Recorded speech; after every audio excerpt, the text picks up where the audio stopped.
The first time I saw him, he was a crow. A big, black crow with eyes like burning embers perched on the windowsill just staring at me.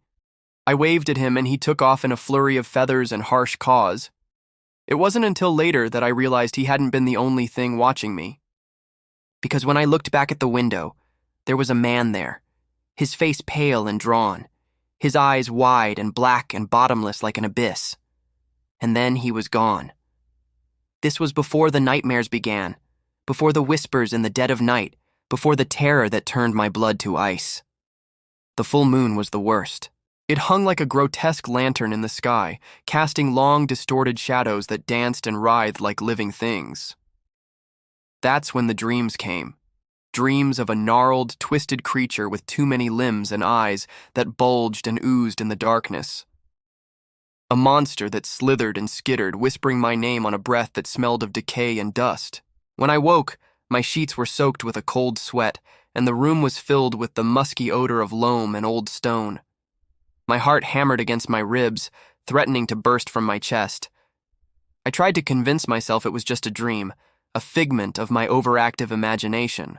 But deep down, I knew there was something out there, something hunting me, something that had been watching me since the day I moved into this house. It took me a while to realize what was happening. I thought maybe I was going insane. After all, who else could have slipped into town unnoticed and broken into my house in the middle of the night? Who else could have watched me sleep and whispered in my ear? I couldn't tell anyone. What would they think? That I'd lost my mind. And then he would have won. I decided to stay in the house, barricade myself inside until it was over.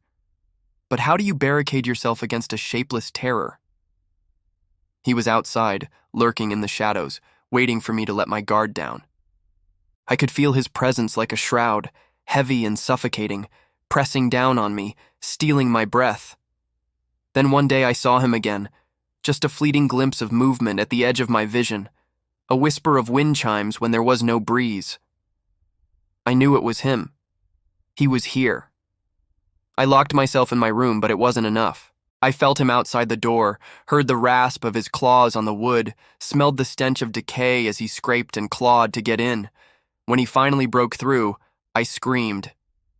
He was a whirlwind of teeth and eyes and limbs that crashed over me, knocking me to the floor. I scrambled back, my heart pounding a frantic tattoo against my chest. He was upon me in an instant, his hot, fetid breath washing over me, his claws digging into my arm, tearing at my flesh. I screamed, a primal, wordless sound that echoed in the vast cavern of my fear. His eyes burned into mine, and I knew I was trapped, ensnared by a terror that defied definition, a horror that had come to claim me as its own. As the darkness closed in around me, I understood. This was the end. This was how it would all end. In the grip of a nightmare made real, consumed by the very darkness that had haunted my waking hours, I let out a final scream, a cry of anguish and despair, and then everything went black. Or was that the end? Maybe not. Because sometimes when I think about it, I wonder if maybe, just maybe, I'm still out there somewhere, trapped in some nameless, shapeless form, cursed to wander the earth with no memory of who or what I am. All because of a killer who can shapeshift into anything he wants to hunt me, and I can't even remember his face.